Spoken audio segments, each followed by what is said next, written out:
Welcome and thanks for joining us at EMII.com. I'm Remy Huki with your Asset Management Report. Today's Monday, July 14, 2008. The country's financial watchdog said money manager BlackRock Inc. has been given the green light to launch an asset management business in South Korea. This according to Reuters. The firm will become the 17th foreign fund manager in the $335 billion market. The Financial Supervisory Service said in a statement, 2 small-sized South Korean companies also won asset management licenses, bringing the number of asset managers in the country to 58.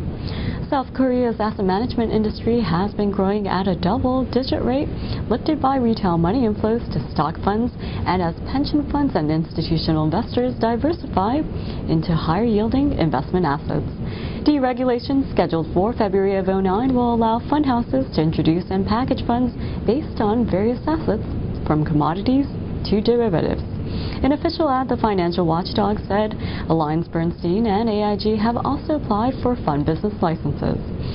And in other asset management news, Pension Capital Strategies has introduced a semi-annual Buyout Market Watch report on the last 12 months in the buyout arena and concluded that the climate is right for buyouts.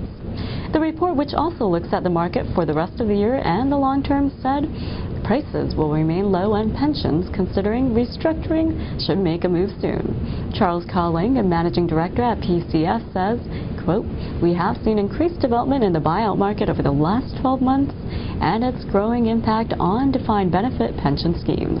Growing pressure from the pensions regulator and changing accounting standards are encouraging de-risking in pension schemes."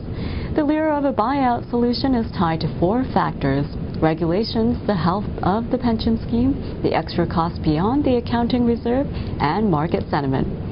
And in more asset management news, Australia's Superannuation and Corporate Law Minister Nick Sherry has suggested that encompassing environmental, social, and governance issues are key to ensuring the long-term financial success of superannuation assets.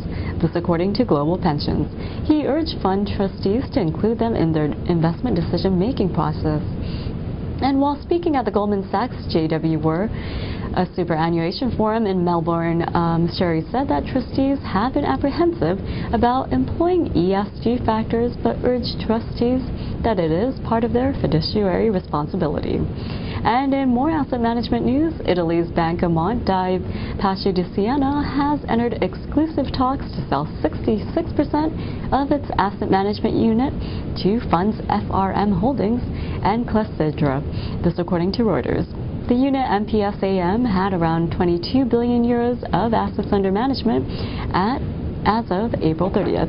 Monte Paschi, Italy's number 3 bank by market capitalization, is selling assets to help pay for its €9 billion purchase of Anton Veneta from Spain's Santander.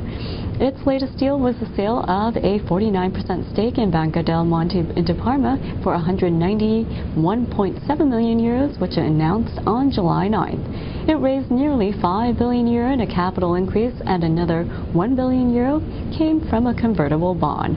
According to industry body Assogestioni, Monte Paschi's funds under management amounted to some €18 billion in June, or around 3.48% of the Italian market. FRM Holdings runs hedge funds and has over $15 billion in volumes and operations in the UK, the US, Japan, and Australia. And that rounds out today's Asset Management Report. Thanks for joining us on EMII.com. For more details on these stories and much more, click onto your Asset Management channel online and read the full stories as well as the latest developments.